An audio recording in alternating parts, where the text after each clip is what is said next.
Imam Bukhari berkata, qala hadatsana Qais bin Hafs, qala hadatsana Khalid bin Harith, qala hadatsana Hatim bin Abi Saghirah.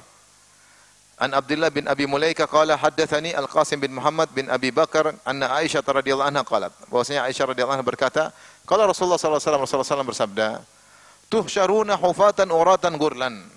Kalian akan digiring di padang mahsyar dalam kondisi tidak pakai alas kaki, telanjang dan belum disunat.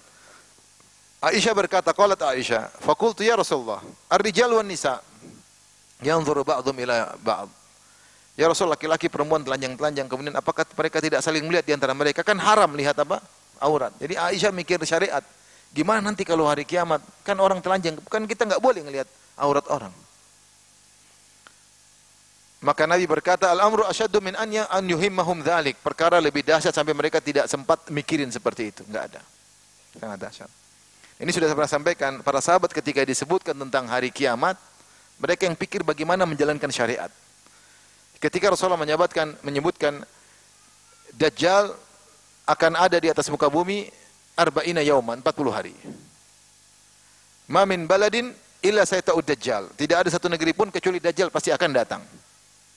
Mau di Meruya, mau di Bekasi, Jakarta, Surabaya, Dajjal akan datang. Satu negeri pasti diinjak oleh Dajjal. Kemudian dia akan tinggal di atas muka bumi 40 hari. Kata Nabi, yaumun kasana, ada satu hari seperti setahun. Sehari bukan 24 jam, sehari 365 hari. Seperti setahun.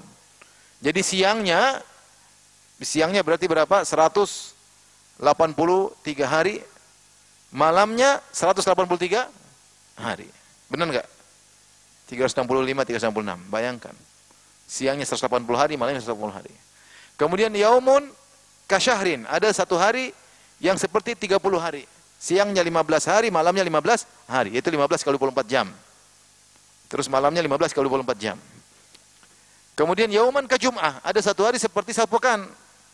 Satu hari seperti satu pekan. Wa sairu ayyamihi ka ayyamikum. Sisa harinya yaitu 37 hari lainnya 24 jam. Sama seperti hari kalian. Baik. Kalau kita yang dibilang Nabi, kira-kira kita bilang apa? Ya Nabi, gimana kok matahari, kenapa bisa begitu? Kita pasti nanya gitu, kita keponya. Terus kepanasan enggak? Kemana tumbuhan bisa tumbuh? Mungkin kita nanyanya gitu-gitu. Sahabat enggak kepo gitu. Dia tanya, bagaimana cara sholatnya? Dia tanya tentang ibadah. Bagaimana cara sholat kita ya Rasulullah ketika satu hari sama dengan setahun? Apakah selama 183 hari siang itu dan selama 365 hari itu kita cuma sholat 5 waktu? Karena kan sehari 5 waktu sholat. Bagaimana cara sholat kita ya Rasulullah? Kata Rasulullah, sesuai dengan kadarnya. Yaitu hitung perkirakan dengan kadarnya. Itu setiap 24 jam sholat 5 waktu. Setiap 24 jam sholat 5 waktu. Ini hadis dijadikan dalil oleh sebagian ulama tentang sebagian sekarang ini di sebuah bumi ada yang mungkin siang 3 bulan. Yang malam 3 bulan. Maka bukan berarti puasa selama 3 bulan, enggak.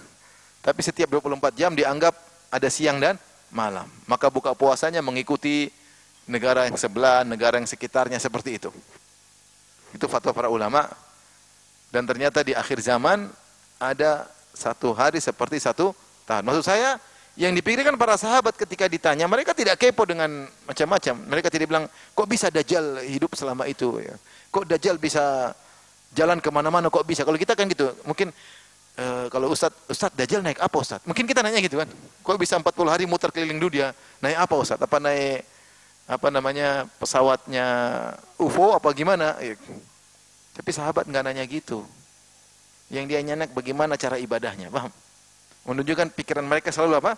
Ibadah dan syariat. Contohnya ini. Ketika Aisyah dikabarkan laki-laki dan perempuan bangun telanjang bareng-bareng, Aisyah berpikir dalam riwayat, aurat ya Rasulullah, gimana nanti kita lihat, dengan dosa. Enggak lihat aurat.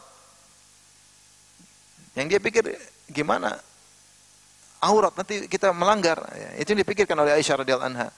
Maka Rasulullah mengatakan, perkaranya sangat dahsyat. Dalam riwayat yang lain, Rasulullah membacakan firman Allah, likulli imri'in minhum yauma idzin sya'nu yughni. Masing-masing orang punya urusan yang buat dia tidak sempat untuk ngurusin seperti itu.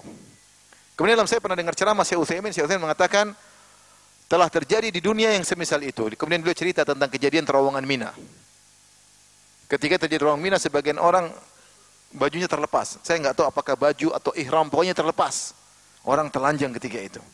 Tapi nggak ada yang mikir bagaimana selamat, bukan mikir apa? Telanjang orang. Tapi ada baju terlepas. Demikian juga saya waktu pulang dari Aceh, saya ketemu dengan seorang, kita ngobrol, dia cerita waktu dia mengalami tsunami dan dia selamat.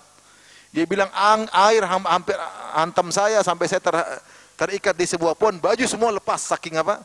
Saking dahsyatnya air tsunami. Baju semua lepas. Saya ketemu orang juga telanjang dan kami gini, nggak ada pikiran itu sama sekali. Pikiran gimana supaya apa?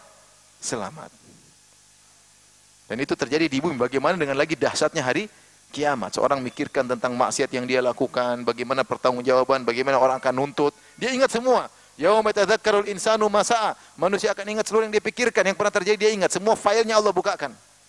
Dia pernah zalim ini, dia pernah ngatain ini, dia pernah ngambil uang ini, dia pernah menghina ini, dia pernah menghina anak buahnya, dia pernah tidak menunaikan tugas bosnya. Semua dia ingat. Kebuka semua. Maka dia takut.